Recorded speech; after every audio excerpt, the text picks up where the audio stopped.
We've formed a government of national unity following our elections in May of this year.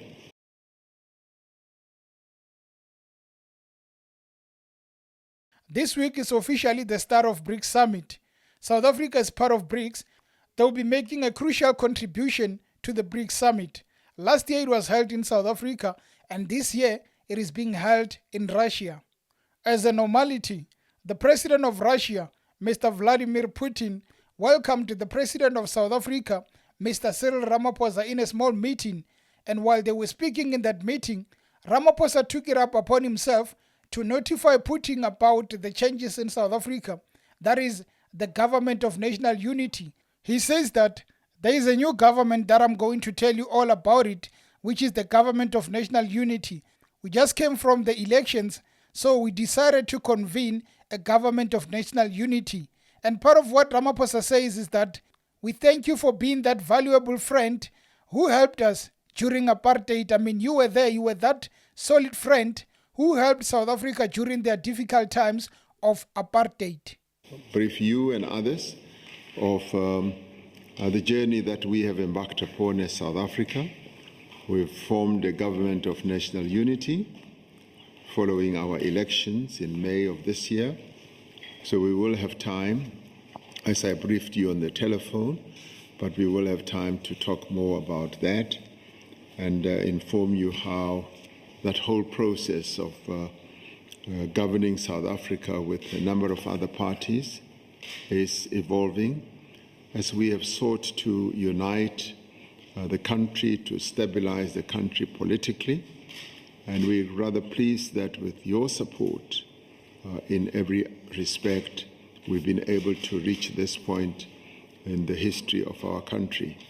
So we continue to see Russia as a valued ally, as a valued friend who supported us right from the beginning, from the days of our struggle against apartheid, right through to now.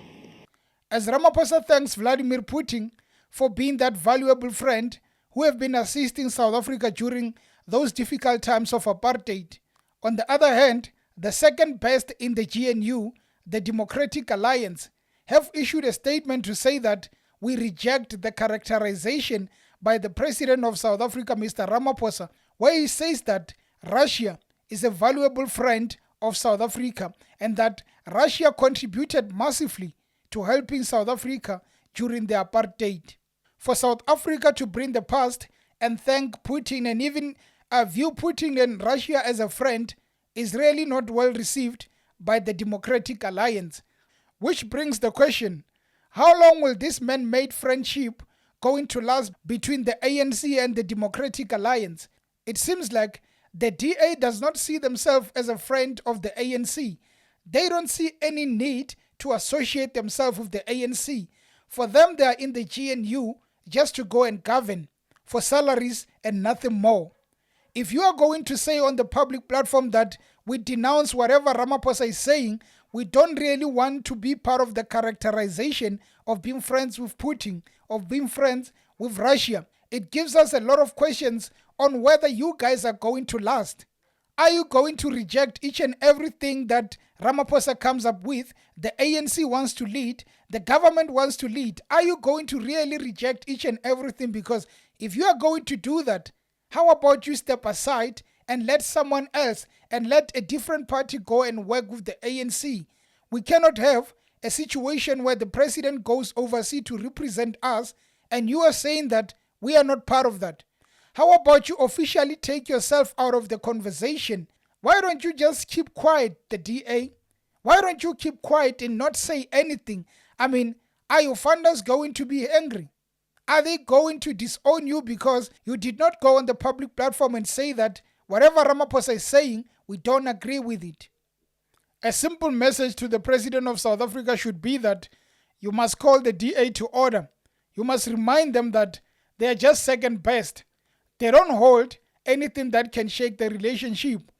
They must be reminded that even if you are not part of the GNU, someone else will come and be part of that, so that the DA can get off their high horses. It can't be that each and every time we are going to have the GNU and the DA. GNU on this side, the DA when they want, they go the other side. As soon as the ANC puts their message across, just maybe, the DA will really be scared of losing those government pegs. And if they get scared, maybe they will go back and will not want to argue with each and everything the ANC does, because it is embarrassing the nation that the DA wants to go and say that we are the GNU, but we don't agree with you on each and everything that happens in the government. The DA needs to wake up or smell the coffee. If they don't want to work, let them go aside. There's plenty of fishes in the sea. It's a real joy and a pleasure to be here in Kazan in Russia.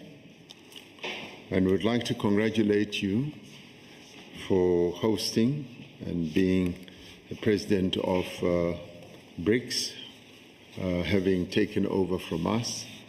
As South Africa, we are sure that you will be able to chair our meeting and our summit so that BRICS, as the enlarged BRICS body, will continue growing from strength to strength.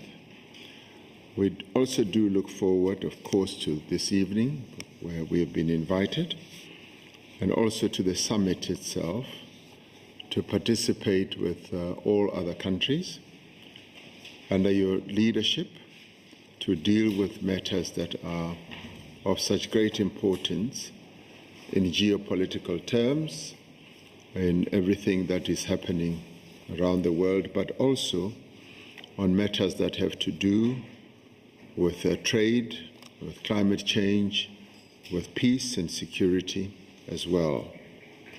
So we are delighted indeed to be here. We're also delighted to be here to brief you and others of the journey that we have embarked upon as South Africa. We've formed a government of national unity following our elections in May of this year. So we will have time, as I briefed you on the telephone, but we will have time to talk more about that and inform you how that whole process of governing South Africa with a number of other parties is evolving, as we have sought to unite the country, to stabilize the country politically. And we're rather pleased that with your support in every respect, we've been able to reach this point in the history of our country. So we continue to see Russia as a valued ally, as a valued friend who supported us right from the beginning, from the days of our struggle against apartheid, right through to now.